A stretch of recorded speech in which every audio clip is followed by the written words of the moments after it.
then the Roman soldiers took Jesus, and first they took him to their headquarters. And while they were there, they abused him terribly. They beat him, they spit on him, they mocked him, and then they let him off to be executed. And when they got there to the place of execution, there were 2 other criminals who were there. And then they took Jesus, and they put him on a cross, and they nailed his hands and his feet. And they did the same with the 2 other criminals, one on each side.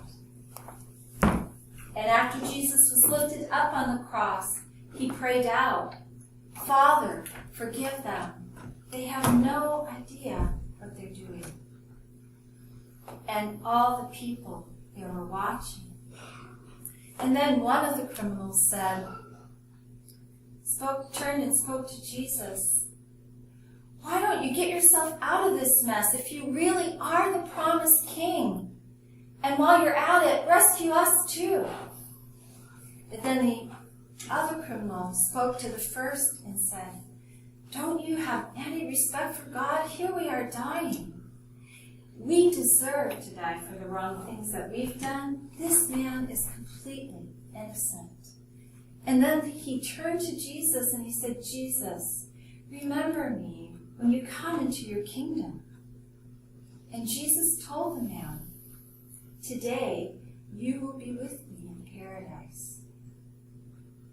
Well, around noon, a great darkness covered the whole land, and it lasted till 3. And then at that time, Jesus cried out in a loud voice, "Father, I trust you with my life." And he breathed his last breath.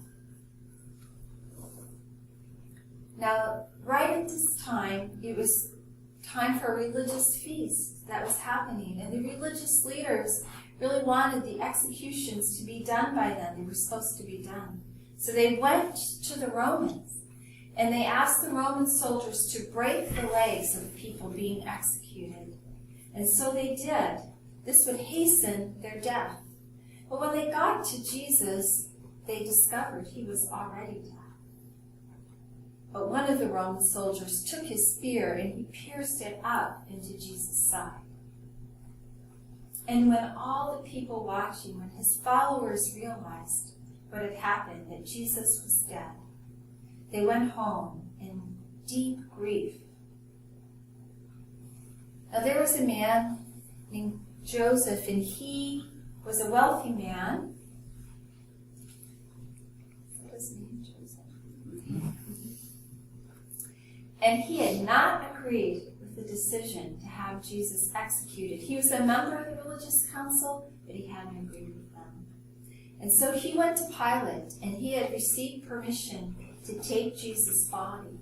And so he took Jesus' body, and he wrapped it in cloths. This was the custom. And then he put Jesus' body in a brand new tomb that he had carved into the side of a mountain. And then he put a huge stone and he covered the opening of the tomb with the stone.